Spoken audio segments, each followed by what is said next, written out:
সালামু আলাইকুম। প্রিয় দর্শক, অন্য মঞ্চের আলোচনায় আপনাদের সকলকে আমন্ত্রণ জানাচ্ছি।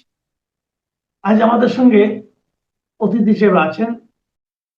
নমস্কার, আমি তরুণ ঘোষ। কথা হচ্ছিল অপারেশন মহাকালী নিয়ে। এখন অপারেশন মহাকালীটা কি? কালকে শপথ গ্রহণের পর শুভেন্দু অধিকারীর সঙ্গে একলা বসেছিলেন অমিত শাহ।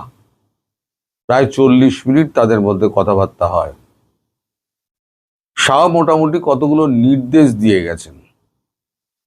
সেই নির্দেশগুলোকে নাম দেওয়া হয়েছে, এই নির্দেশিকাটার নাম দেওয়া হয়েছে মহাকালী, অপারেশন মহাকালী। এই অপারেশন মহাকালীর মধ্যে যেগুলো পড়ছে সেটা হচ্ছে, আমি ধীরে ধীরে একটা একটা করে বলে যাই। এক হচ্ছে, আমাদের এখানে সমস্ত কোম্পানিগুলোকে বলে দেওয়া হবে এখন থেকে হালাল কিছু লেখা যাবে না। প্যাকেটের গায়ে হালাল বলে কিছু লেখা যাবে না। যা বেরিয়ে গেছে। নতুন করে যে প্যাকেট ছাপা হবে সেখানে হালাল ফুড বলে কিছু লেখা হবে না। দুই হচ্ছে, কলকাতায় 3টে ভাষায় সাইনবোর্ড লিখতে পারবে, বাংলা, হিন্দি এবং ইংরেজি। তার কারণ হচ্ছে হিন্দি হচ্ছে আমাদের রাষ্ট্রভাষা, আর ইংরেজি লিখতে হয় এই কারণেই, কারণ অনেক বিদেশি এখানে আসেন যারা হিন্দি বা বাংলা বুঝতে পারেন না, তাদের জন্য এই ইংরেজিটা। কোনো উর্দু ভাষায় সাইনবোর্ড কলকাতার বুকে রাখা যাবে না। নাম্বার 3, আমাদের এখানে প্রচুর মসজিদ আছে। শিয়াদের মসজিদ আছে, সুন্নিদের মসজিদ আছে, দেওবন্দীদের মসজিদ আছে। সব মসজিদ আছে আলাদা আলাদা করে। এই মসজিদগুলোতে নির্বাচনের ফল বেরোনোর পর থেকে সব জায়গায় নজরদারি করা হয়েছে, সব কটাতে। আগে থেকেই কেন্দ্রীয় স্বরাষ্ট্র মন্ত্রক এই নির্দেশটা জারি করে রেখে দিয়েছিল। এই মসজিদগুলোর ভেতরে প্রচুর অস্ত্রশস্ত্র লুকানো থাকে দাঙ্গা করার জন্য। গতকালকে শাহের সঙ্গে কথা বলার পর শুভেন্দু অধিকারী সমস্ত ডিজি এবং কমিশনারেটের যত কমিশনার, কলকাতা পুলিশের কমিশনারেট যত আছে বিভিন্ন আমাদের জেলাগুলোতে, সে কমিশনারের কর্তাদের ডেকে পাঠিয়ে একটি বৈঠক করে এই নির্দেশিকার কথা জানিয়ে দেন। এবং শাহ একটা কথা বলে গেছেন, যা করবেন আইনের মধ্যে থেকে করবেন, আইনের বাইরে গিয়ে কিছু করবেন না। এর পরবর্তী হচ্ছে মাদ্রাসাগুলোর মধ্যেও কিন্তু অস্ত্র থাকে। এবং মাদ্রাসায় বলা হয়েছে যে মূল শিক্ষার সঙ্গে মাদ্রাসা শিক্ষা এক করে দেওয়া হবে। তাদের কি সিলেবাস আছে না আছে সেগুলো এতদিন পর্যন্ত কোনো তার উপরে নজর দেওয়া হতো না।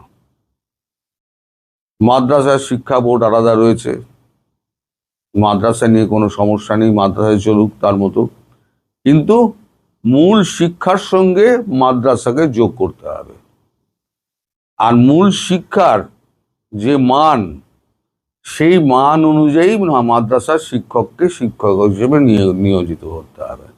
সে আপনি হিন্দু করতে পারেন, আপনি মুসলমান করতে পারেন। মাদ্রাসা বোর্ডে অনেক হিন্দুও শিক্ষক রয়েছে, আন্ডারে অনেক মুসলমান শিক্ষক রয়েছেন। কিন্তু খালি কোরআন পড়লে মাদ্রাসাতে হবে না, মূল শিক্ষায় ফিরে আসতে হবে। এবং মাদ্রাসার মধ্যে সমস্ত তল্লাশি চালানো হবে। কোথাও কোনো অবৈধ অস্ত্র, মাদ্রাসা এবং মসজিদ কোথাও কোনো অবৈধ অস্ত্র পেলে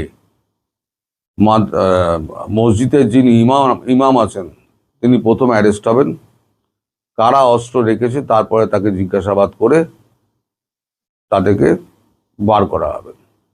অর্থাৎ যত অস্ত্র ভান্ডার রয়েছে না, মুসলিমদের হাতে সব ওই অস্ত্র ভান্ডার কিন্তু ওই মসজিদগুলোতে রাখা আছে। যদিও দেওবন্দিরা রাষ্ট্রবাদী মুসলমান, কিন্তু তারাও এই তালিকা থেকে বাদ যাচ্ছেন না। অর্থাৎ সরকার কোনো রকম রিস্ক নেবে না। যেখানে যত মন্দির আছে বা মসজিদ আছে, সেই মসজিদ প্রত্যেক কটাকে ধরে ধরে ধরে ধরে একবারে পরীক্ষা করা হবে। দরকার হলে মাটি পর্যন্ত খোঁড়া হবে। এবার আসুন পুরাতত্ত্ব বিভাগের। পুরাতত্ত্ব বিভাগকে কাজে লাগানো হবে। এটা হয়তো এখনই হবে না, এটা কদিন বাদে হয়তো হবে। পুরাতত্ত্ব বিভাগকে কাজে লাগানো হবে। কোন কোন মসজিদের নিচে আগে বাইরে দিয়ে টেস্ট করে দেখা হবে হিন্দু দেবদেবতার মূর্তি রয়েছে, এবং প্রত্যেকটা মসজিদের কাগজপত্র দেখাতে হবে মসজিদ বৈধ জমির ওপরে আছে না অবৈধ জমির ওপরে আছে। অবৈধ জমির ওপরে যদি থাকে তাহলে সেই মসজিদকে গুড়িয়ে দেওয়া হবে। যদি অবৈধ মসজিদ হয়, সে যে এলাকাতেই হোক, সে যদি মেটিয়াবুরুজে হয় সেখানেও হবে, সে যদি দক্ষিণ চব্বিশ পরগনাতে হলে উত্তর চব্বিশ পরগনাতে হলেও সেখানেও হবে। এগুলো হলো। এইবার হচ্ছে গিয়ে অপরাধের ফাইলে আসুন। এই 2014 পর, ওই 2011 পর 2026 পর্যন্ত যত সংখ্যাটা যা শোনা যাচ্ছে, অমিত শাহ বলেছেন, স্বরাষ্ট্রমন্ত্রী, 321 জন টোটাল বিজেপি কর্মী মারা গেছেন। এই 321 জন বিজেপি কর্মীর মৃত্যুর প্রত্যেক কটার ফাইল খোলা হবে, এবং সবার আগে ফাইল খোলা হবে সেটা হচ্ছে অভয়ার, আরজিকরের ক্ষেত্রে যেটা হয়েছিল, যে অভয়ার মা বিজেপি ক্যান্ডিডেট হিসেবে জিতেছেন, তিনি হবেন। সরকারিভাবে এখনো পর্যন্ত সমস্ত মন্ত্রীদের নাম ঘোষণা না হলেও বেসরকারিভাবে কিছু শোনা যাচ্ছে, কিন্তু সেটা নিয়ে আমি এখন কোনো মন্তব্য করব না। আগে সরকারিভাবে সমস্ত ঘোষণা হোক। বেসরকারিভাবে অনেক কিছু আপনার মোবাইলে ঘুরে বেড়াচ্ছে, কিন্তু তার কোনো বিশ্বাসযোগ্যতা নেই। তাই ওই নিয়ে আমি আর কোনো কথা বলবো না। এবং সব থেকে বড় হচ্ছে যেটা, এই যে 34টা প্লট কালীঘাটের, মমতা ব্যানার্জির ভাইপো অভিষেক ব্যানার্জি যে 34টা প্লট যেটা দখল করেছেন এবং জোরজার করে, তাদের আসল মালিকদের খুঁজে বার করা হবে। আসল মালিক কারা? একটা রঙের দোকান থেকে অত 100 কোটি টাকার না কত কোটি, আমি সঠিক জানি না, নানান রকম হিসেব শোনা যায়, অত বড় বাড়ি এসকালেটর দিয়ে করা সম্ভব নয়। তাই তার আইটি ফাইলের একদম পূর্ণাঙ্গ চেকিং হবে। সেখানে আইটির লোকেরা ঢুকবে। এতদিন তো ঢুকতে পারিনি, এবার ঢুকবে। এবং মুখ্যমন্ত্রী আমাদের মমতা বন্দ্যোপাধ্যায় আইপ্যাকের যে কাগজপত্র সরিয়েছিলেন, সেই কাগজপত্র নিয়ে যে মামলাটি হয়েছিল, সেই মামলাটি এখন ফাস্ট ট্র্যাক কোর্টে পাঠানো হবে। হাইকোর্টের আন্ডারেই ফাস্ট ট্র্যাক কোর্টে পাঠানো হবে। এই যতগুলো আমি বললাম এই অপরাধ সংক্রান্ত, 321 জন মারা যাওয়া, তারপরে তো আপনার এই যে কি বলে অভয়া, তারপর যাদের জোর করে জমি ছিনিয়ে নেওয়া হয়েছে, ছিনিয়ে নিয়ে সেখানে নিজেদের নাম লিখিয়ে নেওয়া হয়েছে, কেউ স্বইচ্ছা ওইখানে জমি দেয়নি, নামমাত্র পয়সা দিয়ে তাদের কাছ থেকে জমিগুলো জোর করে ছিনিয়ে নেওয়া হয়েছে, তাদের অরিজিনাল মালিককে খুঁজে বের করে তাদেরকে দিয়ে কোর্টে কেস ফাইল করানো এবং আইটি ডিপার্টমেন্টকে কাজে লাগানো, যে কোথা থেকে আয় এসছে। আয় বহির্ভূত যদি কোনো সম্পত্তি হয়, তাই সেই সম্পত্তি কিন্তু সরকার বাজেয়াপ্ত করবে। আর সব থেকে বড় জায়গায় যেটা ফাঁসবেন মমতা বন্দ্যোপাধ্যায়, সেটা হচ্ছেন আইপ্যাকের যে মামলা হয়েছে।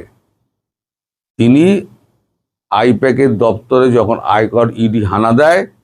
আয়কর হানা দেয়, সেই সময় তিনি ঝাঁপিয়ে গিয়ে ওখানে নিজের পুলিশ বাহিনী নিয়ে গিয়ে, নিজের অনুগত পুলিশ বাহিনী নিয়ে গিয়ে তিনি সমস্ত ফাইলপত্র বগল দাবা করে তিনি বাইরে এসে আবার প্রেস কনফারেন্সও করেছেন, ফলে কথাও বলেছেন, ফলে অস্বীকার করা কোনো জায়গা নেই।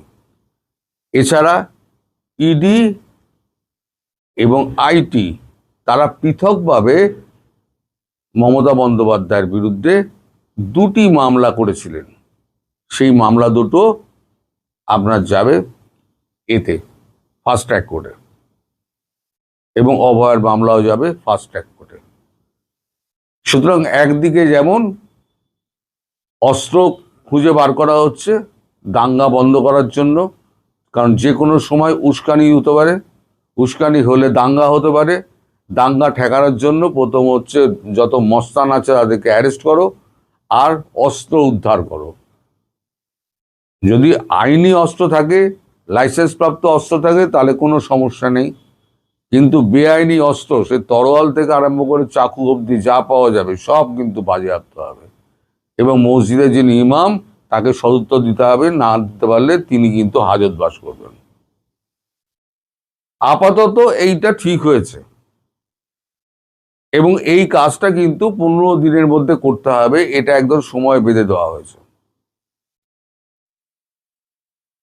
পুরসভার সংশ্লিষ্ট কর্মীদের বলে দেওয়া হয়েছে, পুরসভার মেয়র থাকতে পারেন, ফিরহাদ হাকিম, যতক্ষণ না আবার নির্বাচন হচ্ছে মেয়র থাকতে পারেন, কিন্তু কর্মীদের বলে দেওয়া হয়েছে, কারণ সবাই তো পে কমিশনের জন্য বসে আছেন, তাদেরকে সব বলে দেওয়া হয়েছে কাজ করে দেখাতে হবে। আচ্ছা, ফুড চেকিং, যেটা দিয়ে একেবারে কেউ মাথা ঘামাতো না, ফুড চেকিং ডিপার্টমেন্টকে শক্তিশালী করে দেওয়া হচ্ছে আরো, যে কোথাও কোনো ভেজাল রং মেশানো হচ্ছে কিনা, কোথাও মাংস অন্য মানে মাংস অনেক সময় দেখা যায় যে মুসলিম দোকানে আপনার গরুর মাংস পাঁঠার মাংসের বলে চালিয়ে দেওয়া হয়। আপনি পাঁঠার মাংস বলে মাটন বলে খাচ্ছেন, কিন্তু আসলে হচ্ছে সেটা গরুর মাংস। পাঁঠার মাংসের ফাইবারও মোটা, ছোট গরুর মাংসেরও ফাইবার মোটা, আপনি ধরতেই পারবেন না। তার সঙ্গে এমন বিরিয়ানি মশলা থাকবে। এই রিপোর্টগুলো নিশ্চয়ই সরকারের কাছে আছে, সরকার তার ভিত্তিতে করছে। এই সমস্তটা মিলিয়ে একটা অপারেশন, যেটা 15 দিনের মানে 2 সপ্তাহের মধ্যে হতে যাচ্ছে, সেটার নাম দেওয়া হয়েছে অপারেশন মহাকালী। এই অপারেশন খুব শিগগির শুরু হবে। বাংলাদেশে হয়তো হইচই হবে, চূড়ান্ত হিন্দুত্ববাদী মুসলমানদের ওপরে আঘাত নেমে আসছে।